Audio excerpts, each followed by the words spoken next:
Morning people, welcome back to F Politics. In news that will surprise precisely nobody, Nigel Farage just announced he's going to stand as an MP in this election and actually take over as head of the Reform Party. Now before we look at the announcement, I should say that I've always maintained that the Brexit vote was not driven primarily by either stupidity or racism. However, Nigel Farage, while he's obviously racist, is not stupid. However, he clearly thinks that British people in general are stupid because in the last 8 years, he's gone from head of UKIP to Leave.eu, to Leave Means Leave, to the Brexit Party, and then he just changed the name to the Reform Party. And we know what those groups were like. UKIP, racist as fuck. Leave.eu, anti-Semitic as all hell, posting cartoons of Jewish billionaires pulling the strings of politics like puppeteers. Leave Means Leave managed to undermine its entire reason for existing by publishing surveys that showed that Leave voters wanted completely incompatible things. Then came the Brexit Party, which was created by Catherine Blakelock, who alongside several Islamophobic comments also said that black people were naturally violent due to excess testosterone. They then simply changed the name and now it's called the Reform Party, for which the only MP is Lee Anderson,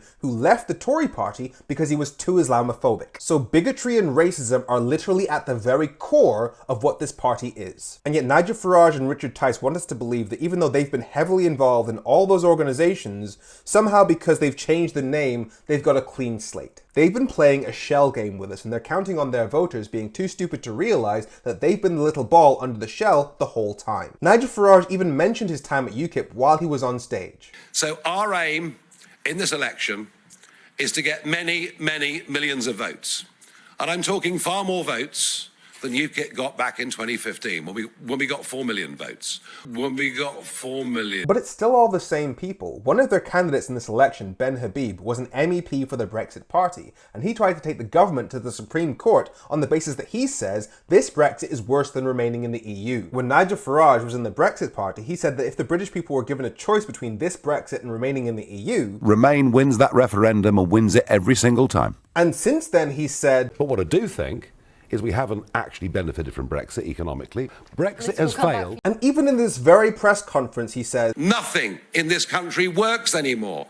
The health service doesn't work. The roads don't work. None of our public services are up to scratch. We are in decline. We also know that our people are getting poorer. So Nigel Farage and his party are on record as saying that this Brexit, the thing that he's been working on for the last 20 years, the thing that all of his organisations in the last 8 years have been focused on, isn't just anti-democratic because the people would vote to remain, but it's actually hurting the UK. And let's be clear, the Brexit Party's official position was they wanted a no-deal Brexit. So all the damage that Brexit has done now, that would have been 10 times worse. So when they say things like, we believe Brexit needs to be implemented properly. By doing Brexit properly, he means incinerating the UK economy. And remember, in 2016, both Richard Tice and Nigel Farage reassured us that Brexit would not damage our trade with the EU at all, saying that we'd have a deal with the EU that was even better than Norway's. But there was no evidence that leaving the European Union would damage our trade with the EU at all. But I think when people understand that there is a legal obligation on the European Union to negotiate a trade agreement with us, they'll say, actually, it's probably the status quo. It'll be broadly the same. Would you want access to the single market? I would want access to the single market. If Norway, Iceland and Switzerland can get deals that suit them, we can do something far, far better than that. And then both Richard Tice and Nigel Farage campaigned for a no-deal Brexit that would have completely destroyed our trade with the place where we get a third of our food. So the biggest Brexit betrayal of them all is the Brexiteers themselves. And what's even more pathetic is he's still recycling the old lines that he used in 2016. So we're very, very much on the side of the little guy and woman. That's already been proven to be a lie because larger corporations are the ones that have been able to afford the extra red tape that Brexit has created. Smaller companies are the ones that are really struggling. And as he himself admitted, we also know that our people are getting poorer. And Brexit increasing food prices is obviously going to hit the poorest people worse. So nobody who supported Brexit can ever say they were on the side of the little guy. But of course, he and Richard Tice bang on about immigration. This is and must be the immigration election. Now Farage makes an argument that I've already defeated to his face before. Those that are legally coming in to Britain. The impact on the health service. Would you accept that a population that has risen beyond anything we've ever seen in this country before has put massive pressure on the National Health Service? I'd say that EU migrants make up 5% of the UK's population, and yet they make up 10% of our doctors. So rather than EU immigration being something that threatens the country, it is literally keeping it alive. But let's play the rest. And it's suppressing wages for the lowest paid, the least well off. The population explosion has devalued the life of ordinary Britons in just the most extraordinary way. That's the most common argument you'll hear, that immigration means lots of competition for the lowest paid jobs, and so employers will simply hire whoever's willing to work for the least amount of money. But if the figures already show that immigration is a net benefit to our economy because they statistically come here to work and therefore contribute more in tax than natively born people, then ultimately the core problem there is that the money that's in the UK is not being shared around evenly, and it's not being felt by the people at the bottom. Which means the core problem is not that people are migrating here, is that we have a system that allows employers to exploit people on low wages. And one way that you solve that is by workers, instead of competing against each other,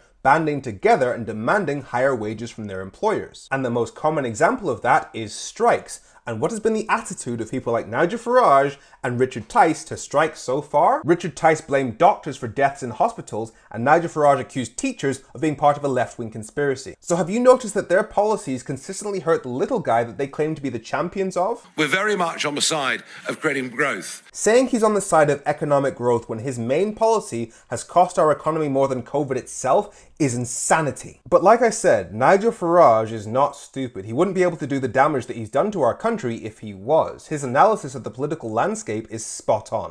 Thus far, it is the dullest, most boring election campaign we have ever seen in our lives. And it's funny because the more the two big party leaders try to be different, the more they actually sound the same. He can see that because the Labour Party has been trying to attract right-wing voters, it's sometimes hard to tell the difference between Labour and the Tories. I mean, last night, Keir Starmer, leader of the Labour Party, was tweeting about cutting immigration. And this is where I do get genuinely worried, because if Labour stays where they are, and have been for the last 7 years, and stay roughly centre-right, then they won't actually improve people's quality of life. And so if people lose faith in both the Tories and Labour, this is the door that opens for Nigel Farage. What we're appealing to are those who intend not to vote because they don't believe there's anybody within the Westminster establishment that actually stands up for them. I'm coming back for the next 5 years. And there is one very simple reason for that. The real plan is to be the opposition party in the next parliament and the biggest party at the 2029 general election. And that's why I keep saying that the fight we're in is longer than this election, because if we don't get Keir Starmer to turn this Labour ship around and start delivering real progressive change for people, then we are inviting a Farage Prime Minister before the end of this decade. Now yes, as disgusting as it is, those of you who watched his speech will know that there was one major point that he and I actually agree on. I agree with you, electoral reform is vital. It's absolutely ridiculous that we have no proportionality in our system whatsoever. Is this: if we get a massive vote and a relatively small number of seats, then the call for reform will be there. And I want to reform the electoral system. Now yes, a fair voting system where everybody's vote counts equally would result in people like Nigel Farage having seats in our parliament. But if 11% of our country thinks like Nigel Farage, then 11% of our politics should be like Nigel Farage. That's democracy. The beauty of our country is that in almost every single election since World War II, the majority of votes have gone to Labour, the Lib Dems, the SNP and the Greens. That's who we are on balance as a country. And I would very much argue that if Nigel Farage and UKIP had seats in parliament for the last 20 years, Brexit would not have happened, because they would have had to present a plan for a specific kind of Brexit. For example, if they'd said no deal Brexit from day one, it would have been obvious to everybody, like, oh, you do want to destroy the economy. Brexit only happened because the discourse around Brexit happened on back alley Facebook groups. I'd much rather challenge them in open parliament. Because as we can all see, the UK government has been singing from Nigel Farage's hymn book since 2015 without him ever setting foot in parliament. My only concern with a fair voting system is that if Labour keeps being crap and borderline Tory, people might turn away from the left. And that only increases the threat of the far right in following elections. However, while I do understand the politics of why he might rise to power, I do come back to the principle that if you are willing to fall for Nigel Farage when you know that what he has done has made you poor, you must be stupid. I'm Femi. Make sure you follow F Politics so politics doesn't F you. Have a great week.